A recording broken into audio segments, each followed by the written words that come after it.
Hello viewers, welcome to bio elevate YouTube channel. আশা করি সকলে ভালো আছো। তো আজকে আমরা যেটা করব সেটা হচ্ছে জিএনএম এএনএম এর প্রিপারেশনের 16 নম্বর সেট। যে সেটের মধ্যে আমরা কিন্তু ক্লাস 9, 10 বা বায়োলজি রিলেটেড যে কোশ্চেনগুলো হয় জিএনএম এএনএম এর সেগুলো কিন্তু সলভ করছি, ঠিক আছে? তো সেই কোশ্চেনগুলো কিন্তু খুব ইম্পর্টেন্ট এবং আসার মতো। সেজন্য কিন্তু এই কোশ্চেনগুলোকে আমরা বাছাই করেছি। তো যাই হোক, তাহলে আমরা শুরু করি আজকের সেশন, যেটা হচ্ছে আমাদের কোশ্চেন অ্যান্সার সেশন।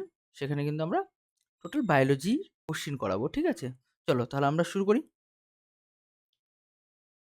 তো আজকের ফার্স্ট কোশ্চেন, ফসফোএনল পাইরুভিক অ্যাসিড থেকে পাইরুভিক অ্যাসিড উৎপন্ন হওয়ার সময়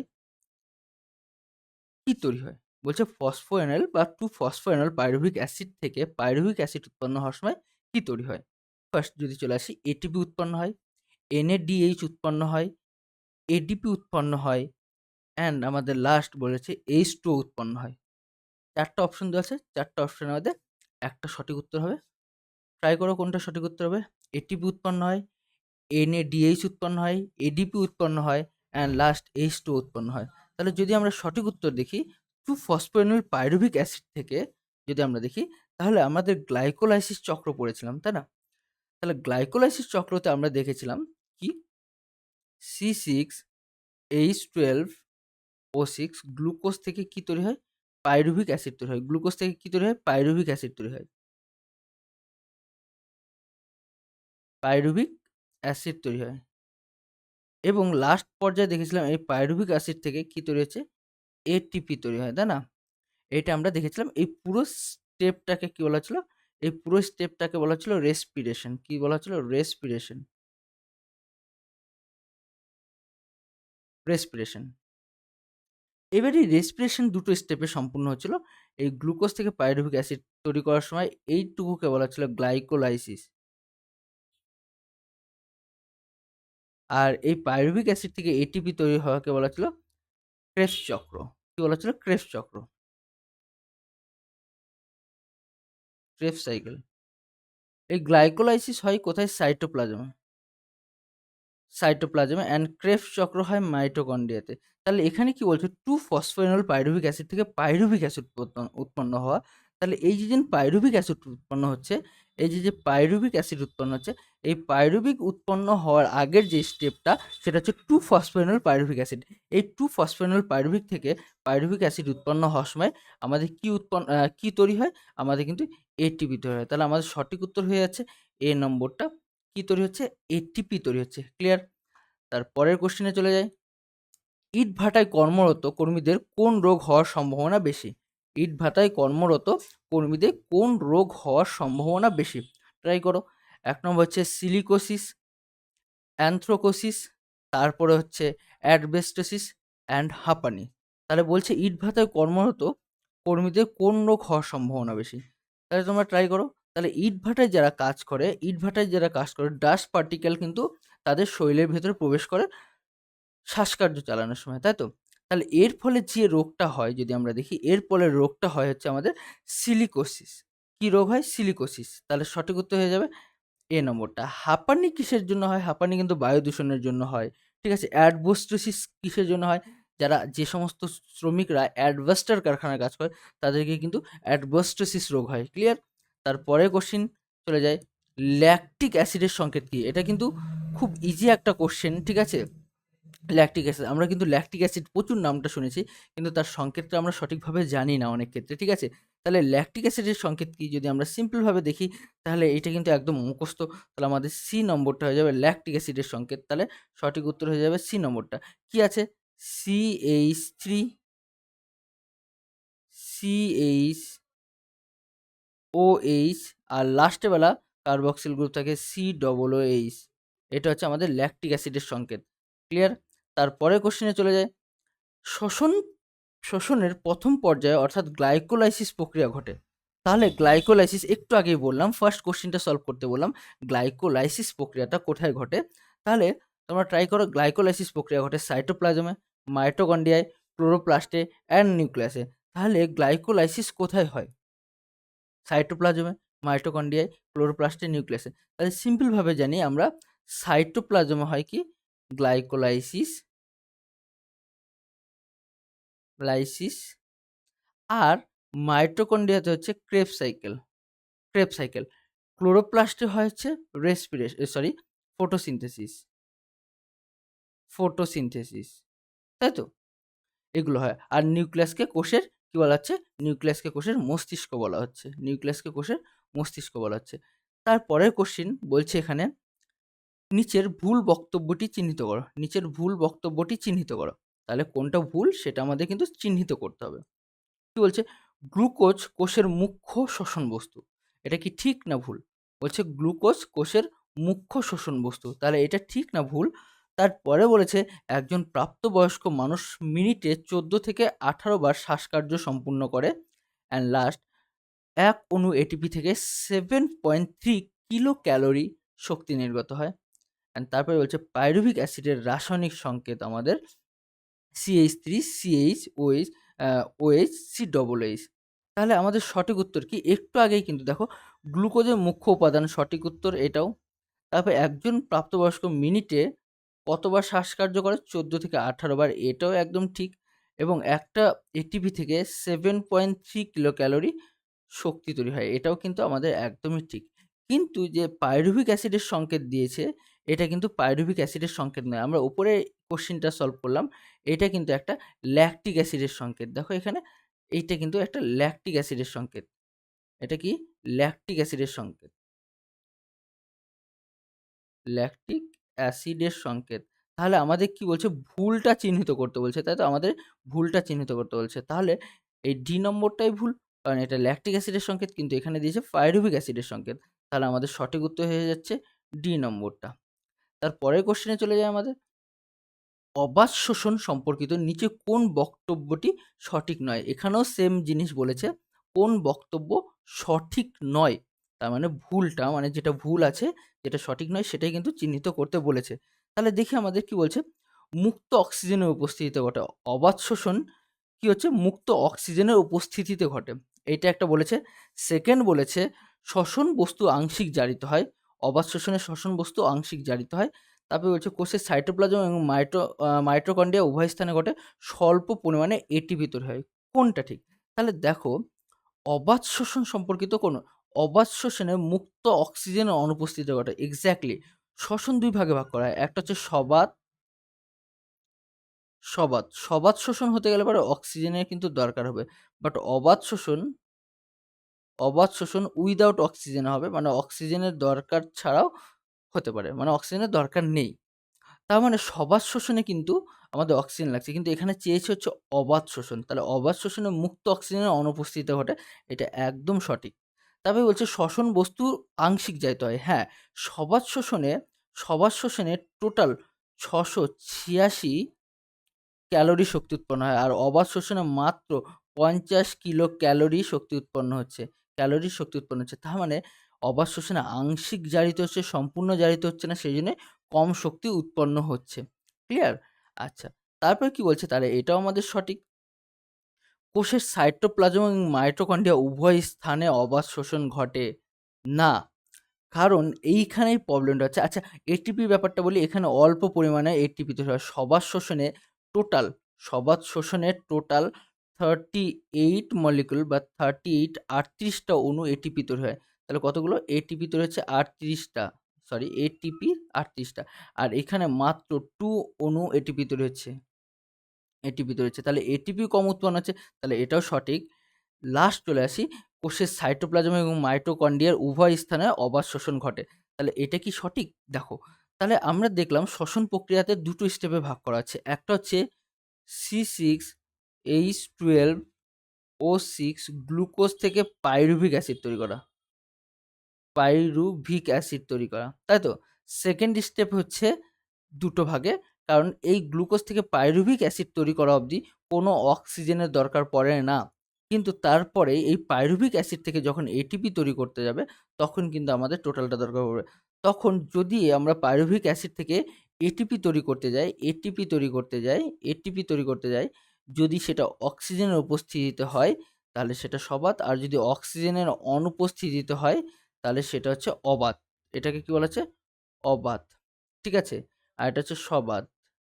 এবার দেখো এই সবার শোষণের ফার্স্ট স্টেপ, সরি, এই শোষণের ফার্স্ট স্টেপ হচ্ছে গ্লুকোজ থেকে পাইরুভিক অ্যাসিড তৈরি করা, এটাকে কি বলা হচ্ছে গ্লাইকোলাইসিস। গ্লাইকোলাইসিস আর এইটুকুকে বলা হচ্ছে আমাদের ক্রেবস চক্র। তাহলে সবাত শোষণ আর অবাত শোষণ যাই হোক, গ্লাইকোলাইসিস কিন্তু ওদের মেন স্টেপ, এবং গ্লাইকোলাইসিসের পরের স্টেপটা এটা ভাগ হয়ে যাচ্ছে, যেখানে মাইটোকন্ড্রিয়াতে সম্পূর্ণ হচ্ছে গ্লাইকোলাইসিসের পরের স্টেপটা। এইখানেই মেনলি অক্সিজেন ছাড়া হচ্ছে, ঠিক আছে। তাহলে অবাত শোষণ মেনলি কোথায় হয়? অবাত শোষণ মেনলি কোথায় হচ্ছে? আমাদের মাইটোকন্ড্রিয়াতে, কারণ সাইটোপ্লাজম হচ্ছে না, সাইটোপ্লাজমে গ্লাইকোলাইসিস সাইকেল হয়। ক্লিয়ার? তাহলে আমাদের এখানে সঠিক উত্তর হচ্ছে আমাদের এইটাই, কারণ আমাদের এইটা হচ্ছে ভুল ছিল আর ভুলটাই বের করতে বলছে। তাহলে আমাদের অ্যান্সার হয়ে যাচ্ছে সি নম্বরটা। আমাদের অ্যান্সার হয়ে যাচ্ছে সি নম্বরটা। তাহলে সি নম্বরটা হয়ে যাচ্ছে অ্যান্সার। ক্লিয়ার? তারপরের কোশ্চেনে চলে যায়। ইটিএস দেখা যায়। ইটিএস কোথায় দেখা যায়? ইটিএস এর পুরো নাম যদি বলি, তাহলে ইটিএস এর পুরো নাম কি? আচ্ছা, এটা আমি বলবো না, এটা তোমাদের জন্য হোমওয়ার্ক থাকবে। ইটিএস এর পুরো নাম কি? ঠিক আছে। এবার ইটিএস কোথায় দেখা যায়? ক্লোরোপ্লাস্টের নিউক্লিয়াসে, মাইটোকন্ড্রিয়া, অক্সিজমে এবং মাইটোকন্ড্রিয়াতে। তাহলে ইটিএস কোথায় দেখা যায়? যদি দেখি ইটিএস সাইকেল, আচ্ছা আমি বলে দিই, ইলেকট্রন ট্রান্সপোর্ট সিস্টেম, ঠিক আছে। এটা কিন্তু আমাদের শোষণের একটা ধাপ, লাস্ট ধাপ, যেখানে কিন্তু শক্তিটা উৎপন্ন হবে বা এটিপিটা উৎপন্ন হবে। তাহলে ইটিএস দেখা যায় কোথায়? আমরা ক্লোরোপ্লাস্টে দেখা যায়, নিউক্লিয়াসে দেখা যায়, মাইটোকন্ড্রিয়ার অক্সিজমে দেখা যায় এবং মাইটোকন্ড্রিয়ায় দেখা যায়। এই যে ৪ টা অপশন, ৪ টা অপশনের মধ্যে দেখো ক্লোরোপ্লাস্ট, আমি বললাম কি এটা কিন্তু শ্বসনের একটা পর্যায়। তাহলে ক্লোরোপ্লাস্টেও হবে না, নিউক্লিয়াসও হবে না। এবার বলছে মাইটোকন্ড্রিয়ায় না মাইটোকন্ড্রিয়ার অক্সিজমে। আচ্ছা, মাইটোকন্ড্রিয়া আমরা দেখেছি এরকম ২ টো পর্দা। এটা হচ্ছে বহির্পর্দা আর লাস্টের ভেতরে যদি দেখি আমরা, ভেতরে একটা হচ্ছে এরকম ফিঙ্গার লাইক স্ট্রাকচার, এগুলোকে বলা হচ্ছে অন্তঃপর্দা। এই ফিঙ্গার লাইক স্ট্রাকচার এগুলোকে বলা হচ্ছে ক্রিস্টি। এই ফিঙ্গার লাইক স্ট্রাকচার এগুলোকে বলা হচ্ছে ক্রিস্টি। এটা তাহলে কি? অন্তঃপর্দা। অন্তঃপর্দা। এবার এই ক্রিস্টির মধ্যে এরকম ব্যাডমিন্টনের মতন F0 ডোমেন বা অক্সিজম থাকে।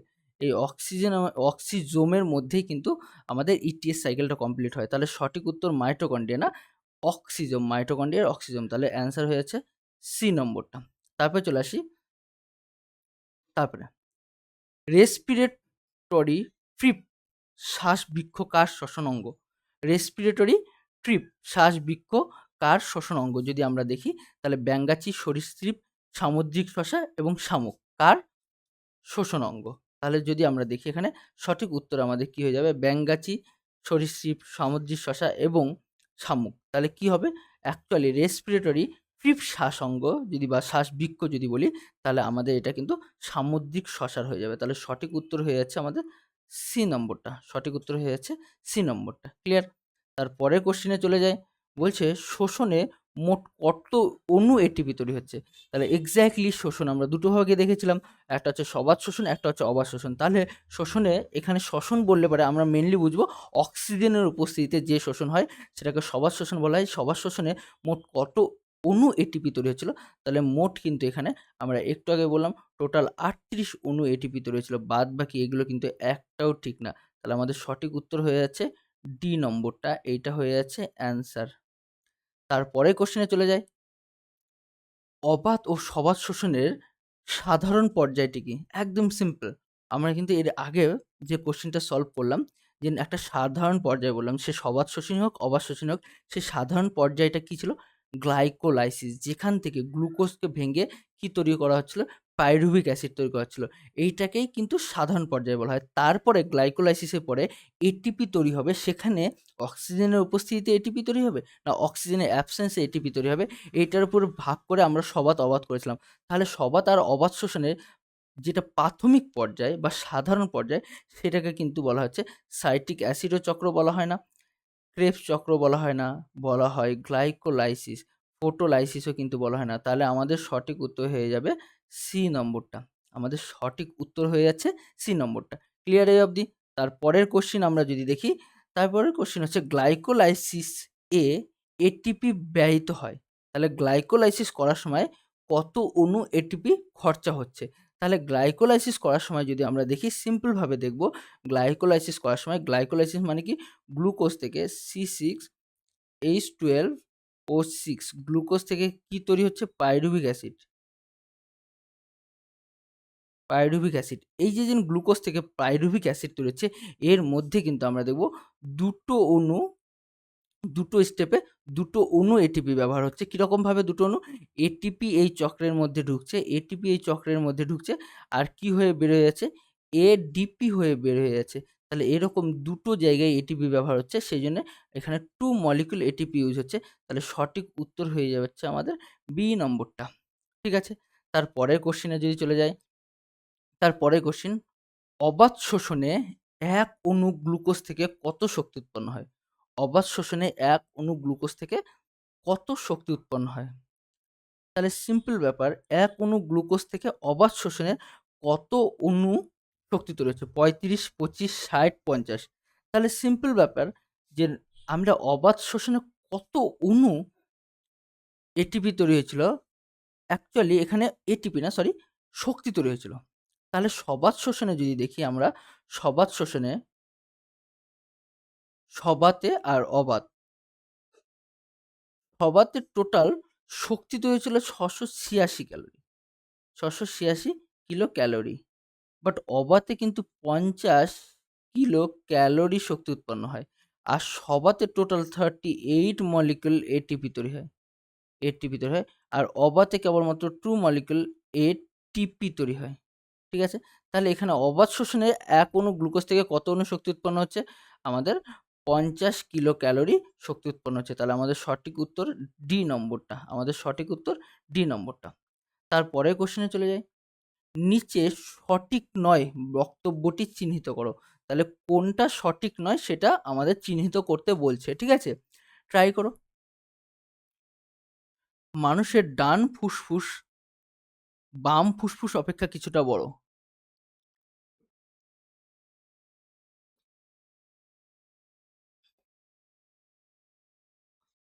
তারপরে ফুসফুসের প্লুরা আবরণী ত্রিস্তর বিশিষ্ট।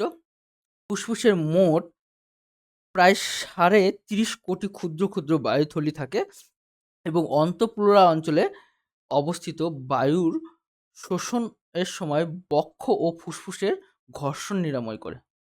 তাহলে কোনটা সঠিক নয়, মানে কোনটা রং? সঠিক নয় মানে ভুল, ভুল। তো কি বলছে? তাহলে অপশনগুলো দেখো, মানুষের ডান ফুসফুস বাম ফুসফুস অপেক্ষা বড়। এক্স্যাক্টলি, এটা কিন্তু সঠিক। আমাদের ডান ফুসফুসে 3টা লতি থাকে আর বাম ফুসফুসে কয়টা লতি থাকে? 2টো লতি থাকে। ওকে। ফুসফুসের ফুসফুসের আবরণী প্লুরা ত্রিস্তর বিশিষ্ট। এই জায়গাটাই হয়ে গেল বোধহয় প্রবলেম। কারণ ফুসফুসের আবরণী দুটো, একটা ভিসেরাল প্লুরা, একটা প্যারাইটাল প্লুরা। তাহলে ফুসফুসের আবরণী যে প্লুরাটা দুটো লেয়ার নিয়ে তৈরি হয়, দুটো আবরণী নিয়ে তৈরি হয়। একটা হচ্ছে ভিসেরাল, একটা হচ্ছে প্যারাইটাল। একটা হচ্ছে ভিসেরাল, ভিসেরাল, আর 2 নম্বর হচ্ছে প্যারাইটাল।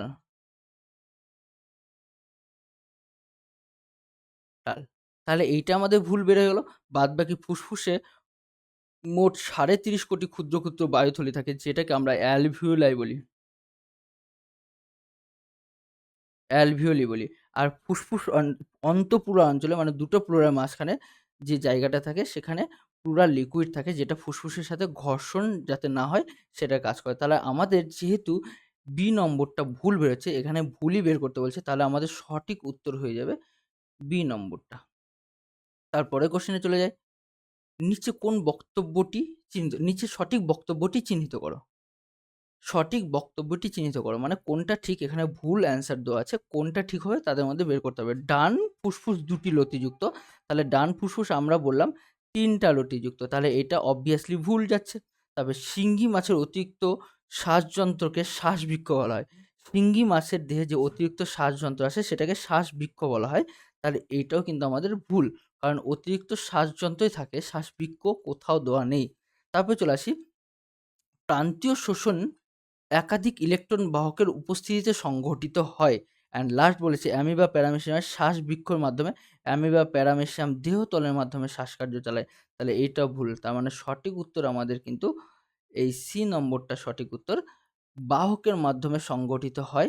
তাহলে এইটা হচ্ছে আমাদের অ্যান্সার। তারপরে কোশ্চেন চলে যায়।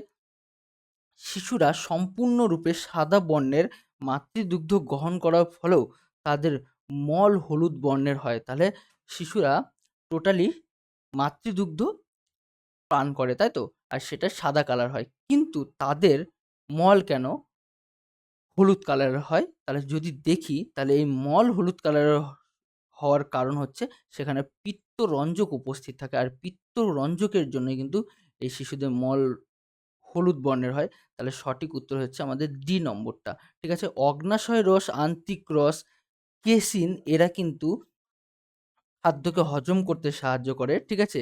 কেসিন দুগ্ধকে ভাঙতে সাহায্য করে। আন্ত্রিক রস, অগ্ন্যাশয় রস এরা কিন্তু খাবারগুলোকে ডাইজেস্ট করতে সাহায্য করে। কিন্তু পিত্তরঞ্জক এটা কিন্তু কালার ডেভেলপ আমাদের করে। ঠিক আছে? তারপরের কোশ্চেনে চলে যাই।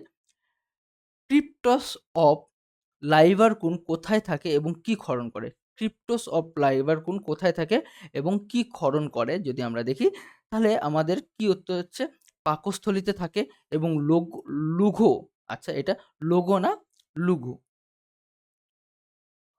লঘু হাইড্রোক্লোরিক অ্যাসিড ক্ষরণ করে, ক্ষুদ্রান্তে থাকে আন্ত্রিক রস ক্ষরণ করে, অগ্ন্যাশয় গ্রন্থিতে থাকে এবং অগ্ন্যাশয় রস ক্ষরণ করে এবং পাকস্থলীতে থাকে ট্রিপসিন ক্ষরণ করে। তাহলে কোনটা সঠিক উত্তর হবে? তাহলে যদি দেখি পাকস্থলীতে থাকে লঘু হাইড্রোক্লোরিক অ্যাসিড ক্ষরণ করে, ক্রিপ্টস অফ লাইভারকুন এটা কিন্তু পাকস্থলীতে থাকে না। ঠিক আছে? তাহলে কোথায় থাকে? ক্ষুদ্রান্তে থাকে। এটা কোথায় থাকে? ক্ষুদ্রান্তে থাকে এবং আন্ত্রিক রস শোষণ করে। ঠিক আছে? আর বাদবাকি এগুলো কিন্তু টোটালটাই ভুল। তাহলে সঠিক উত্তর আমাদের বি নম্বরটা। সঠিক উত্তর বি নম্বরটা। তারপরে চলে আসি, রেনিন কোথায় থাকে? রেনিন। রেনিন কোথায় থাকে? আন্ত্রিক রসে, পাকস্থলীর রসে, পিত্ত রসে এবং অগ্ন্যাশয় রসে। তাহলে রেনিন কোথায় থাকে? রেনিন যদি আমরা দেখি খাবারকে ব্রেকডাউন করতে সাহায্য করে। আমাদের এখানে থাকছে হচ্ছে পাকস্থলীর রসে। তাহলে সঠিক উত্তর হয়ে যাচ্ছে বি নম্বরটা, পাকস্থলীর রসে রেনিন থাকছে। ক্লিয়ার? তারপরের কোশ্চেন, অগ্ন্যাশয়ের রস কোনগুলি পরিপাকে সহায়তা করে? প্রোটিন এবং carbohydrate, protein fat, fat carbohydrate, protein fat carbohydrate. তাহলে এখানে যদি দেখি, তাহলে অগ্ন্যাশয় রস কি কি পরিপাকে সাহায্য করে? তাহলে প্রোটিন কার্বোহাইড্রেট, হ্যাঁ প্রোটিন কার্বোহাইড্রেট করে, প্রোটিন ফ্যাট তাও করে, প্রোটিন কার্বোহাইড্রেট এটাও করে। তাহলে প্রোটিন ফ্যাট কার্বোহাইড্রেট তিনটাই কিন্তু আমাদের অগ্ন্যাশয় করে থাকে। তাহলে সঠিক উত্তর যেহেতু এটাই বেস্ট অ্যান্সার, সবগুলোই আছে, তাহলে কিন্তু আমরা এখানে অ্যান্সার, যদি এখানে দিত সবগুলোই তাহলেও ঠিক অ্যান্সার আসতো। ক্লিয়ার? তাহলে সঠিক উত্তর ডি নম্বরটা। তারপরে কোশ্চেন হচ্ছে, পিত্ত উৎপন্ন হয় কোথায়? পিত্ত উৎপন্ন হয় কোথায় যদি দেখি, উৎপন্ন হয় কোথায়? তাহলে এইখানে একটু প্রবলেম হয় বুঝতে। যকৃতে, রক্তে, প্লীহাতে এবং পিত্তথলিতে। অ্যাকচুয়ালি পিত্ত উৎপন্ন হয় যকৃতে কিন্তু জমা হয় পিত্তথলিতে। কোথায়? পিত্ত উৎপন্ন হয় যকৃতে। তাহলে পিত্ত উৎপন্ন হয় কোথায়? যকৃতে। তাহলে সঠিক উত্তর অ্যান্সার হচ্ছে এ। আর যদি বলা হয় জমা হয়, তাহলে কোথায় হচ্ছে? পিত্তথলিতে। পিত্তথলিতে। ঠিক আছে? তাহলে সঠিক উত্তর এ নম্বরটা। এখানে হচ্ছে পিত্তথলিতে হচ্ছে জমা হয়, জমা হয়। তারপরের কোশ্চেন চলে যায়, কুফার কোষ দেখতে পাওয়া যায় কোথায়? কুফার কোষ, কুফার কোষ কোথায় দেখা যায়? যকৃৎ, অগ্ন্যাশয়, বৃক্ক ও ক্ষুদ্রান্তে। তাহলে কুফার কোষ কোথায় দেখা যায়? তাহলে সিম্পল ভাবে কিন্তু আমরা জানি কুফার কোষ দেখা যায় আমাদের যকৃতে। তাহলে কুফার কোষ কোথায় দেখা যায়? ক্ষুদ্রান্তেও না, বৃক্কেও না, কুফার কোষ দেখা যায় আমাদের যকৃতে। তাহলে সঠিক উত্তর হয়ে যাচ্ছে এ নম্বরটা, সঠিক উত্তর হয়ে যাচ্ছে। তারপরের কোশ্চেনে চলে যায়, ট্রিপসিন উৎসেচক নিঃসৃত হওয়ার স্থান, মানে ট্রিপসিন এনজাইমটা কোথা থেকে রিলিজ হয় যদি আমরা দেখি, তাহলে ট্রিপসিন উৎসেচক কোথা থেকে রিলিজ হয়? ১ নম্বর পয়েন্ট হচ্ছে যকৃৎ, ডিওডিনাম, অগ্ন্যাশয় এবং পাকস্থলী। এই ৪ টার মধ্যে কোথা থেকে ট্রিপসিন উৎসেচক নিঃসরণ হয় যদি আমরা দেখি, তাহলে অগ্ন্যাশয় থেকে ট্রিপসিন উৎসেচক খরিত হয় কিন্তু। কোথা থেকে? অগ্ন্যাশয় থেকে। তাহলে অপশন সি নম্বরটা হচ্ছে কারেক্ট অ্যান্সার। তাহলে ট্রিপসিন উৎসেচক অগ্ন্যাশয় থেকে খরিত হয়। এবার কথা হচ্ছে যে এই ট্রিপসিনের ফাংশনটা কি? এটা কিন্তু হোমওয়ার্ক। তাহলে ট্রিপসিনের ফাংশনটা হোমওয়ার্ক। তারপরে তারপরে কোশ্চেন ২২ নম্বর কোশ্চেন আমরা খুব শিগগিরই শেষ করতে চলেছি।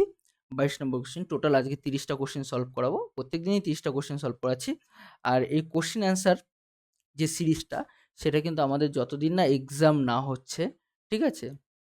এক্সাম ডেটের আগে অবধি কিন্তু আমরা এভাবে সলভ করাতে থাকবো। আর আশা করি তোমরাও পাশে থাকবে। ঠিক আছে?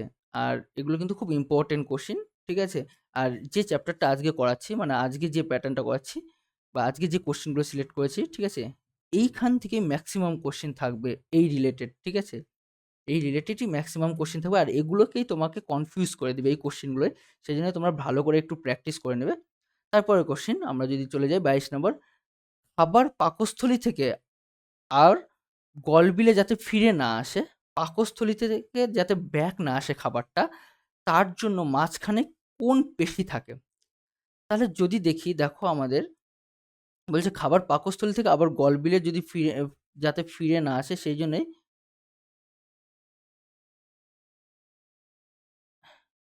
ধরে নাও এই মুখ দিয়ে খাবারটা যাচ্ছে, তাই তো? এবার এই খাবারটা একটা পার্টে গিয়ে এখানে কিন্তু পাকস্থলীতে এন্টার করবে। পাকস্থলীতে এন্টার করলো। এটা পাকস্থলী। তাহলে এই পাকস্থলীতে থেকে যাতে খাবারটা ব্যাক ওয়েতে না যায়, ব্যাকে না যায়, গলবিলে ফিরে না যায়, তাহলে এই জায়গাটায় এক ধরনের পেশি থাকে। ঠিক আছে? এই জায়গাটায় এক ধরনের পেশি থাকে। সেই পেশিটার নাম কি? বলছে স্পাইরোলিক স্ফিংটার, ডিওডেনাম, তারপর হচ্ছে ইলিওসিক্যাল ভালভ। তাহলে ডিওডেনাম তো না, ইলিওসিক্যাল ভালভ না, এবং স্পাইরোলিক স্ফিংটার না। তাহলে কি? Gastro oesophageal sphincter. যেহেতু গ্যাস্ট্রো ইসোফেগাল স্ফিংটার কেন বলা হচ্ছে? ইসোফেগাস তো আমরা নামই জানি। তাহলে ইসোফেগাস আর গ্যাস্ট্রো ইসোফেগাস স্ফিংটার মানে হচ্ছে পেশি। তাহলে এই গ্যাস্ট্রো ইসোফেগাস স্ফিংটারটা কিন্তু কোথায় থাকছে? পাকস্থলী আর আমাদের যে গলবিল এর মাঝে থাকছে। তাহলে আমাদের সঠিক উত্তর হয়ে যাচ্ছে এ নম্বরটা। তারপরের কোশ্চেন 23 নম্বর। কোনটির অনুপস্থিতিতে ফ্যাটের অপদ্রব্য বা ইমালসিফিকেশন হতে পারে না? কি, কোন পদার্থ থাকার জন্য, কোন পদার্থ থাকার জন্য বা কোন পদার্থের অনুপস্থিতির জন্য ফ্যাটের অপদ্রব্য সৃষ্টি বা ইমালসিফিকেশন হতে পারে না? তাহলে সঠিক উত্তর কি হবে? পিত্তরঞ্জন কণা, পিত্ত লবণ, লাইপেজ এবং অগ্ন্যাশয় রস। তাহলে কোনটা থাকার জন্য ইমালসিফিকেশন হতে পারে না? বলছে পিত্ত লবণ যদি থাকে, পিত্ত লবণ কিন্তু ইমালসিফিকেশন হওয়া থেকে বিরত থাকে। তার মানে কি? কোনটি অনুপস্থিত? যদি পিত্ত লবণ না থাকে তাহলে কিন্তু ইমালসিফিকেশন হতে পারবে না। পিত্ত লবণ থাকে বলে ইমালসিফিকেশন হচ্ছে, ব্রেকডাউন হচ্ছে। ঠিক আছে? তাহলে সঠিক উত্তর হচ্ছে আমাদের বি নম্বরটা। সঠিক উত্তর হয়ে যাচ্ছে বি নম্বরটা। তারপরের কোশ্চেন 24 নম্বর। মাইক্রো প্রোপাগেশন সংক্রান্ত নিচের বক্তব্যগুলি এবং পড়ো এবং সঠিক উত্তর বেছে নাও। কি বলছে? মাইক্রো প্রোপাগেশনে অতিরিক্ত পরিপোষক ও হরমোন মাত্রা যুক্ত করার প্রয়োজন হয় না। তাহলে মাইক্রো প্রোপাগেশনে অতিরিক্ত পরিপোষক এবং হরমোনের মাত্রা যুক্ত করার প্রয়োজন নেই। কিন্তু আমরা মাইক্রো প্রোপাগেশনে কি পড়েছিলাম? মাইক্রো প্রোপাগেশনে পড়েছিলাম যে আমাদের বাইরে থেকে হরমোন আর পরিপোষক কাজে লাগে। তাহলে এখানে বলছে লাগে না, তার মানে এটা ভুল। তারপরে বলছে কি? মাইক্রো প্রোপাগেশনে মুক্ত বায়ুমণ্ডলে করা হয়। এক্সাক্টলি এইটা কিন্তু একদম খুব সুন্দর করে ভুল করেছে। কারণ মাইক্রো প্রোপাগেশন কিন্তু ল্যাবে করা হয়, ল্যাবে করা হয়। ঠিক আছে? মুক্ত বায়ুমণ্ডলে না, বদ্ধ বায়ুমণ্ডলে, যেখানে সমস্ত কিছু টেম্পারেচার, হিউমিডিটি, লাইট সমস্ত কিছু কন্ট্রোল করা হচ্ছে, এইরকম একটা কন্ডিশনে করা হয়। তারপরে কি বলছে? মাইক্রো প্রোপাগেশনের পদ্ধতিতে একটি অযৌন জনন পদ্ধতি যার মাধ্যমে খুব দ্রুত পছন্দমাফিক উদ্ভিদ পাওয়া যায়। তাহলে মাইক্রো প্রোপাগেশন একটি অযৌন জনন পদ্ধতি যার মাধ্যমে খুব দ্রুত পছন্দমাফিক উদ্ভিদ পাওয়া যায়। তাহলে মাইক্রো প্রোপাগেশনে কি পছন্দমাফিক উদ্ভিদ পাওয়া যায়? বলছে না, এক্সপ্ল্যান্ট মানে যেটা দিয়ে মাইক্রো প্রোপাগেশন করা হবে সেই উদ্ভিদটা যেরকম কোয়ালিটি, ঠিক আছে? সেই কোয়ালিটিরই উদ্ভিদ পাওয়া যাবে। আর এই পদ্ধতিতে উৎপন্ন উদ্ভিদ রোগমুক্ত হয়। তাহলে এই মাইক্রো প্রোপাগেশন পদ্ধতিতে উৎপন্ন উদ্ভিদ কিন্তু রোগমুক্ত হয়। তাহলে এইটা হচ্ছে আমাদের সঠিক উত্তর, ডি নম্বরটা। বাদবাকি সবগুলোর মধ্যে কিছু না কিছু খামতি ছিল। তাহলে সঠিক উত্তর হয়ে যাচ্ছে ডি নম্বরটা। তাহলে সঠিক উত্তর এটার কিন্তু ডি নম্বরটা। ক্লিয়ার? চলো তার পরের কোশ্চেন যদি দেখি, আদা কিসের সাহায্যে জনন করে? যে আদা কিসের সাহায্যে জনন সম্পূর্ণ করে? ধাবক, টিউবার, রাইজোম এবং কন্দ। তাহলে সিম্পল ভাবে জানি আমরা, কিন্তু আদা কিন্তু টিউবার না। টিউবার হচ্ছে কি? আলু। টিউবার হচ্ছে কি? আলু। আলু। ধাবককে শুষ্নী শাক, তারপর হচ্ছে কচুরিপানা, এরা কিন্তু ধাবকের সাহায্যে বংশবিস্তার করে। কন্দ, কন্দ মানে হচ্ছে কাণ্ড। এবার আদা যদি দেখি, আদা কিন্তু আমরা দেখব এইরকম। এবার আদার মধ্যে এরকম স্কেল লিপ থাকে। আদার মধ্যে এরকম স্কেল লিফ থাকে। সবচেয়ে বড় কথা, আদার মধ্যে এরকম ছোট, ছোট রুটের মতন থাকে, যেগুলোকে বলা হচ্ছে রাইজোম। তাহলে আদা কিসের সাহায্যে বংশ বিস্তার করে? রাইজোমের সাহায্যে বংশ বিস্তার করে। তাহলে সঠিক উত্তর সি নম্বরটা। তারপরে চলে আসি পরের কোশ্চেন ২৬ নম্বর। দ্রুত রোগযুক্ত অসংখ্য উদ্ভিদ উৎপাদনে তুমি কোন পদ্ধতি অবলম্বন করে উদ্ভিদের সংখ্যা বৃদ্ধি করতে পারবে? কি? রোগমুক্ত অসংখ্য উদ্ভিদ উৎপাদন করতে হবে। তাহলে আমরা একটু আগেই কিন্তু পড়লাম অপশনটা। ঘূর্ণিভবন না, যৌন জনন না, পুনরুৎপাদন না, এবং লাস্ট মাইক্রো প্রোপাগেশন। এই পদ্ধতিতেই কিন্তু রোগমুক্ত প্রচুর পরিমাণে উদ্ভিদ খুব কুইকলি তৈরি করা হয়। ঠিক আছে? তাহলে সঠিক উত্তর হয়ে যাবে মাইক্রো প্রোপাগেশন। তাহলে ডি নম্বরটা সঠিক উত্তর হয়ে যাচ্ছে। তারপরের কোশ্চেন, শস্য নিউক্লিয়াসের প্রকৃতি হলো, শস্য নিউক্লিয়াসের প্রকৃতি যদি দেখি, তাহলে শস্য নিউক্লিয়াস কিন্তু সবসময় সবসময় 3n হয়। তাহলে শস্য নিউক্লিয়াস 3n হয়। আচ্ছা, হ্যাপ্লয়েড, হ্যাপ্লয়েড হচ্ছে গ্যামেট হয়, গ্যামেট। ডিপ্লয়েড দেহকোষ হয়, দেহকোষ হয়। অ্যান্ড ট্রিপ্লয়েড শস্য হয়, শস্য হয়। তাহলে শস্য নিউক্লিয়াসের প্রকৃতি কি? ট্রিপ্লয়েড বা 3n। ক্লিয়ার? ওকে। তারপরের কোশ্চেন ২৮ নম্বরটা কোশ্চেন। তাহলে সঠিক উত্তর আমাদের সি নম্বরটা হয়ে যাচ্ছে কিন্তু সঠিক উত্তর। তারপরের কোশ্চেনে যদি চলে যাই, এমব্রায়োর দশা কোন প্রকার জননে দেখা যায়? এমব্রায়োর দশা কোন প্রকার জননে দেখা যায়? তাহলে সিম্পল ভাবে যদি দেখি, আমরা মাইক্রো প্রপাগেশন পদ্ধতিতে এমব্রায়োর দেখা যায় বা অণু বিস্তারণ যাকে বলা হয়। কিরকম? ফার্স্টে এক্সপ্ল্যান্ট, মানে এক্সপ্ল্যান্ট মানে যে উদ্ভিদটা থেকে বা উদ্ভিদের যে পার্টটা থেকে আমরা মাইক্রো প্রপাগেশন করব, সেটাকে এক্সপ্ল্যান্ট বলা হয়। তাহলে যে পার্টটা দিয়ে আমরা মাইক্রো প্রপাগেশন করব সেটাকে এক্সপ্ল্যান্ট বলা হয়। এবং এক্সপ্ল্যান্ট থেকে প্রথমে প্রথমে কিছু সেল বের করে নেওয়া হয় এবং সেলটাকে কালচার করা হয়, এবং কালচার করার পরে অনিয়ন্ত্রিত সেল ডিভিশন হয় সেই কালচার মিডিয়ামে, সেটাকে বলা হচ্ছে ক্যালাস, ক্যালাস। এবং ক্যালাস থেকে তৈরি হচ্ছে এমব্রায়োড, এবং এমব্রায়োড থেকে প্ল্যান্টলেট, এবং প্ল্যান্টলেস থেকে ম্যাচিওর প্ল্যান্ট বা পূর্ণাঙ্গ একটা উদ্ভিদ তৈরি হয়। তাহলে যেহেতু এমব্রায়োড বলেছে, তাহলে এইখানেই অবস্থান করছে তাহলে অণু বিস্তারণ, যার ইংরেজি নাম হচ্ছে মাইক্রো প্রোপাগেশন। এই মাইক্রো প্রোপাগেশন পদ্ধতিতে কিন্তু অণু বিস্তারণ বা মাইক্রো প্রোপাগেশন পদ্ধতিতেই এই আমাদের এমব্রায়োড দেখা যায়। তারপরে কোশ্চিন ২৯ নম্বর, মানবদেহে বৃদ্ধিতে সাহায্যকারী হরমোনটি কি? তাহলে কোন হরমোন মানবদেহে বৃদ্ধিতে সাহায্য করে? তাহলে এসটিএইচ সোমাটোটপিক হরমোন, এসটিএইচ সোমাটোটপিক হরমোন ও থাইরক্সিন। তাহলে সোমাটোটপিক হরমোন এবং থাইরক্সিন, এবং লাস্ট কি বলছে? থাইরক্সিন, অ্যাড্রিনাল, এসটিএইচ এবং থাইরক্সিন। তাহলে কোনটা? তোমরা কিন্তু এটা কিন্তু খুব ইজিলি পড়েছো, ঠিক আছে? তাহলে সঠিক উত্তরটা কি হবে?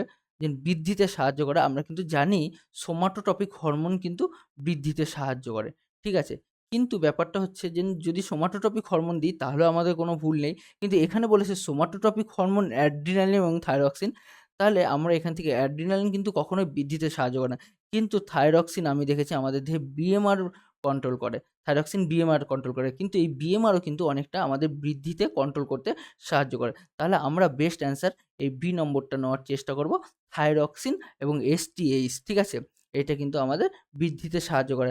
আবার তোমরা আরেকটা জানবে, এই থাইরক্সিন হরমোনের প্রভাবে কিন্তু ব্যাঙাচি থেকে ব্যাঙে পরিণত হয়। ক্লিয়ার? তাহলে সঠিক উত্তর বি নম্বরটা। তারপরে এবং লাস্ট কোশ্চেন আজকের, মানব বিকাশের কয়টি দশায় মানব বিকাশকে কয়টি দশায় ভাগ করা যায় যদি দেখি, তাহলে মানব বিকাশকে ৪টি, ৫টি, ৬টি, ৭টি দশায় ভাগ করা যায়। তাহলে মানব বিকাশকে টোটাল ৫টি দশায় ভাগ করা যায়।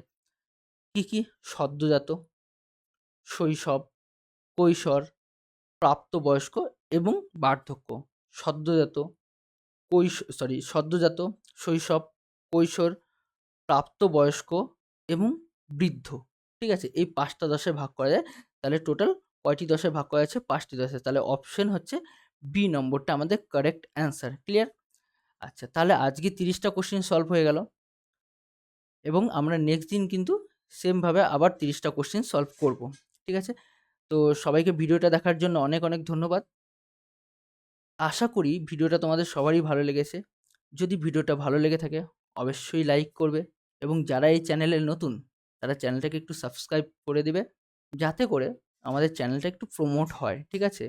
কারণ তোমাদের জন্য সবটা কিছু করা। যদিও তারপরেও তোমরা সাবস্ক্রাইব প্লাস কমেন্ট করলে পারে বা লাইক করলে পারে আমাদের একটু মোটিভেশন হয়। ঠিক আছে? চলো সবাইকে আবার অনেক, অনেক ধন্যবাদ অ্যান্ড গুড নাইট।